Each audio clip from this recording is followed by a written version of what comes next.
Well, why don't we start at the first, and you tell me how the idea originally came, what you set out to do, and kind of how it progressed and where it is now. If that's not too much of an order. You mean the Wichita Train Whistle? Wichita Train Whistle. Well, it's difficult to say where the idea came from because that's mostly inspiration. Yeah, you sit, you hear it in your sleep, and it's not. It's the kind of thing that transcends just the use of mere words. Where you get an idea from, I don't really know. The one thing I'm pretty sure of is that it's been a complete product of what I am because I've been very honest in doing the whole thing. I don't feel like the first album has completely fulfilled itself and or my expression of it, mostly because I was just limited in my knowledge of the techniques of what I was trying to do. But I think that as far as it being an honest extension, although it's not, totally satisfying to me, it is an honest extension. And it started mechanically, physically. It started about a year and a half ago with me. When I, in writing my music, felt, and writing it for a rock and roll band and writing it for the Monkees, I felt as though I didn't have at my disposal the kind of machine that would give me the nuances I needed for the music I was writing. I felt like I had 4 rock and roll pieces. I had 2 electric guitars and an electric bass and drums, and while they were augmented by this and that and various and sundry, and sometimes they were even abandoned, there still seemed to be a noticeable limitation placed on rock and roll music just simply because there wasn't enough method in which to color it. And so the thing I thought about, the Wichita Train Whistle first occurred to me as a 57-piece or 60-piece electric rock and roll group, like 30 electric guitars and 12 electric basses and 5 drums and that kind of thing. And while it sounded like a massive project, I felt like I could put it together. But in sitting and dreaming the music in my head as I did, I would find that that wasn't the sound I wanted, and that what I would have in the final analysis was merely an amplification of what I was doing now, or then. So that I needed something more than that, and I didn't want to abandon the idiom. So all of a sudden the idea struck me. I was on an airplane once. We were going someplace, and I thought, I wonder... And the first song I ever thought about doing it with was a song called You Told Me. It was on the 3rd Monkees album. And I thought, that's got some interesting moves in it, and some ways to go up and down. I wonder how that would sound if it was if Glenn Miller had done it, and divorcing myself from the idea of the Hollywood Strings plays the Beatles or the Golden Gate Strings plays the Monkees or whatever. I was talking about that immediate sound that Glenn Miller had, a contemporary up sound. I thought, I wonder how that music would sound if Glenn Miller were alive to do it. And then I thought, well, why do I need Glenn Miller? And not only that, would Glenn Miller even understand that music? After all, Glenn Miller was Glenn Miller. And that was basically the conception. That was the birth of the idea. Time went by. I had worked with Shorty Rogers about a year prior to the time I first thought of doing it, and I called him up because he was the only arranger I knew in town. It turned out that it was singularly the wisest move of my career because he's been a totally catalytic agent as far as me. He's jazz-oriented, of course. He's jazz-oriented, but he is more Catholic in his scope than that. He's much... I think he gravitated to jazz because at the time he was playing pop music. That was the only thing that was really offering him a shelter for his own musical statement. So he just went to that because rock and roll at that time was in the when was it? The early 40s, wasn't it? When he was Gee, I don't remember. something like that. That Seems would've like it was Been then. very early rhythm and blues days then. Yeah, The and that- primeval days. And also, as you recall, the large selling albums were country and western. You see, I mean, big band was on the wane, and country and western had really made an incredible inroad into the pop music industry. You know, people were listening to country and western for some reason. I don't exactly know why, but there was a lot of that. Was a lot of R&B. There was a lot of things like that. So that I think that the jazz, he just dived under that shelter. But he was a pop musician, and in music, unlike any other industry, there is no generation gap for a man who is a honest musician with himself. I mean, it's a totally inclusive way of doing your music. I mean, what about that? I mean that you include everything in your music that you are, and if you are the moment, then of course the moment will be expressed through you. Well, anyway, so back to the subject. Shorty was a very wise thing for me to do, and I called him up and sat down and hummed him the parts that I wanted. I hummed him, like the French horn does this, and the saxes do this, and the E flat alto on this figure here. And he in turn would say, well, that won't work, or this will work, because, I was a novice. I had no idea. You had all of this just carrying it around in your head. Yeah. As such. And, no way to write it down. Right. I didn't have any of the technical skills that Shorty did. And I would hum these to him on tape and play him on my guitar, and by the time we first went in the studio, we must have had 10 reels of tape, just of me singing.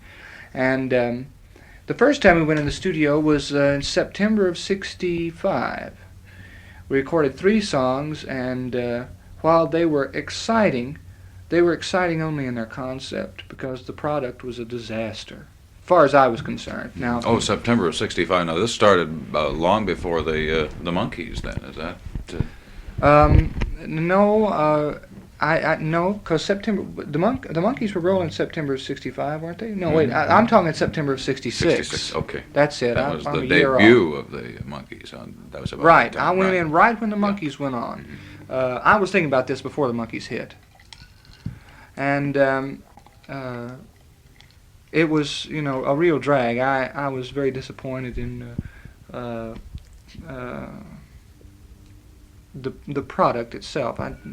There were production problems, and I just felt like that while everybody came over and said, "Oh, isn't that an exciting concept?"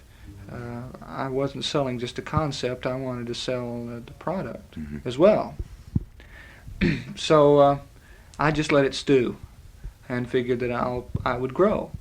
It took a $37,000 bath on the first date. That's how much it cost me to put that together, just from a money standpoint.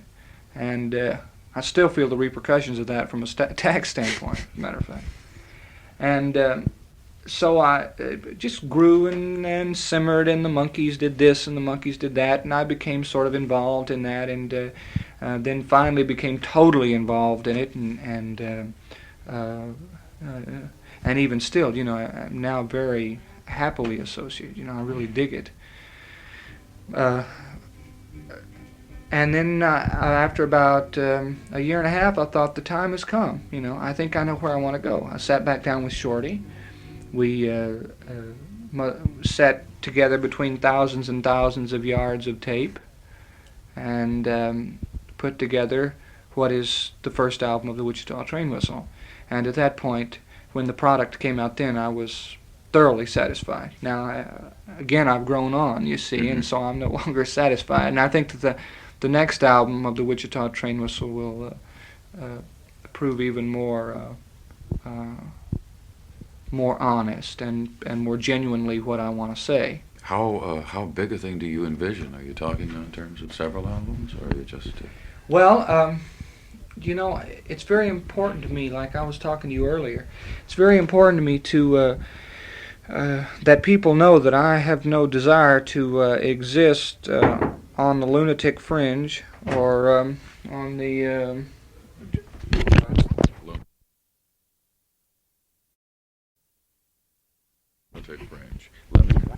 Okay, now we're going. Lunatic fringe.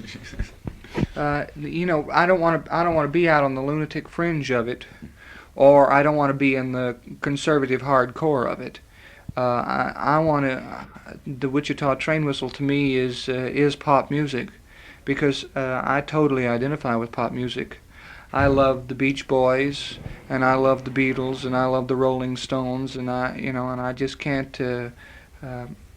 I can't really get involved in any other kind of music like I can in that. So, with that being the case, I feel as though the music is pretty well steeped in the pop industry, because it is an extension of me, and I don't want people to think, well, here's a pop musician doing something strange. But now wait, at the same time, it must indicate your Catholicity of many kinds of pop music. In other words, you're not limiting yourself just to straight rock in this thing by any means. You got a little bluegrass, which Well, is... Yeah, that's true. But I think, I mean, that's my concept of pop music. I've always thought of it that way. Now, a minute ago, I was talking to you. Most people, when they say pop music, I always, in my mind, when it comes out of the mouth of another man, I always think that man is talking about music that he's heard, or well, no, better than that. That man is talking about music that sells, music that has made a mass impact, and that's why sometimes I give the impression that I think that the pop industry is narrow. I think it's a very wide thing, and I think that the Wichita Train Whistle. Well, now we're kind of going off into a tangent, but let me go ahead and do it. I won't make a lot of sense, but let me go ahead. The Wichita Train Whistle, I believe, is an amalgamation of everything under one roof that seems to work. It works quite well for me. In other words, it excites me, and that's something that's always puzzled me about the pop industry, is that that the music forms, or the music industry, let's get even broader than that, that the music industry seems to find the different forms or expressions of itself mutually exclusive. I've never understood why Buck Owens would appeal, or why Buck Owens had to be overlooked in the middle of Captain Beefheart and his Magic Band. I don't know if you understand exactly what I'm saying. Kind of, yeah. I think. Well, in other words, I think that you can marry the different forms of music under one roof and have them work together beautifully, because it's all music. And it seems to me that the more that you marry, if it's married honestly, and if it's married with a light touch and a skillful hand, which of course is the trick, if that occurs, then the more music you put under there, the broader the scope of the thing you're doing becomes.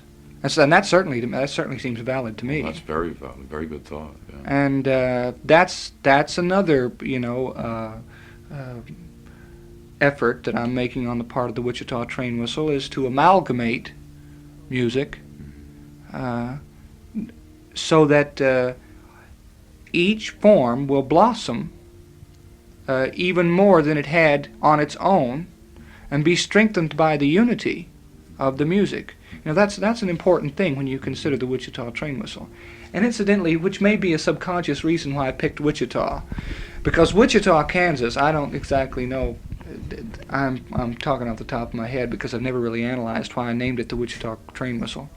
But Wichita has always seemed, it's the middle of America, the very middle. Mm-hmm. And America has stood for, and seems to me will for a while, if nothing else, you take the hatred and the violence, you take the killings, the assassinations, and the horrible things, there seems to be one thing that America has in common, and that's its unity. It's an enormously big country, and we all have, somewhere down the line, we can touch elbows on something. Somewhere all the people can touch elbows, if nothing else, but then they're just Americans, you see what I mean? And that may be why I chose that name. I don't know, maybe not. But anyway, that unity, that's an important thing to me, and that see, maybe this will be too cryptic, but let me try and explain it this way. It seems to me as if everything is lost in the singularity of thought, but everything is gained in singularity of mind. Does that make any sense at all? Mm-hmm. I may be off in the blue here again. I do that all the time. Well, but that's basically what it is to me. I think that music is music, and that the more that happens under one roof, I think the better off you are. You know, you've got something there. People say you can't please everybody, and I don't believe that. I just don't believe it. I believe you can please everybody, and I for the life of me can't see why not. They say, well, because one man will like something and one man will like another, and I say, but why is the two things that the men like mutually exclusive? Because they're both stemmed from one basic thing. Let's even go further. One man will love something and one man will love another. Why is it mutually exclusive? Because they are both stem from the same basic emotion, which is so incredibly valid, and that's love. They both love it, you know. And so why can't they both love the same things together? You know. Anyway, that's my philosophy for the minute. I think that's beautiful. That may change. That may change Wednesday, you see. Yeah, that was interesting that you said that, of course, you have gone on, obviously, I guess you find things within that composition that you would like to change. Chad Stewart said the same thing about going on from Progress Suite. He had a problem you didn't have, though. He had to get it out, you know, to meet a deadline and was rushed as far as having it out for the record company in a matter of a couple of months or something like that. Well, like I say, I wonder how much, and I don't know Chad Stewart at all. I've been like a moderate sort of fan of theirs for a while, for different reasons than made them popular. However, I never really gotten into that. There have been some very interesting things, though, that they've done that have always impressed me, and not the least of which, as though I've always felt like their music, maudlin or whatever else that sometimes has been stuck onto it, I think that throughout it all it's been articulate. But and that's important to me, is that music be articulate. Because in the final analysis, what's it all about but communication? You know, I mean, that's all you're trying to do is just get. But Chad seemed to me to involve himself in writing outside the framework of pop. You know, I mean, it may have been totally honest, but maybe he wasn't as steeped in pop music as or as steeped in immediate music. That's what I'm trying to say. Because I only listened to about half of the Progress Suite, but there was somehow an immediacy that wasn't there to me, you know. And like I say, that criticism is only valid insofar as I personally believe it. But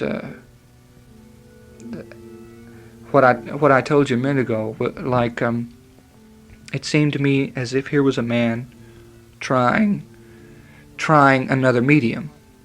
You know, in other words, I felt like Chad Stewart was a pop musician trying to write in another style, which is valid and fine, but I don't think it's pop music. You see, in other words, I don't think it's. I think it may be a growth for him personally, but I don't think it's a growth for the music industry. I think maybe he considers himself basically a classical musician. Well, I think that he's doing pop for another reason. I think that's enormously valid. That seems to make a lot of sense to me. I've always kind of felt that there was some of that there somewhere, you know. And just making it clear, I also don't know that the Wichita Train Whistle will be an extension of pop music. It seems to me like it is, but it may not be. It may be just an extension of me, and I may be off on some other road now. You know, the next thing we may see is a rash of Bobby Ventons again. You know, and we're into that. So I don't know.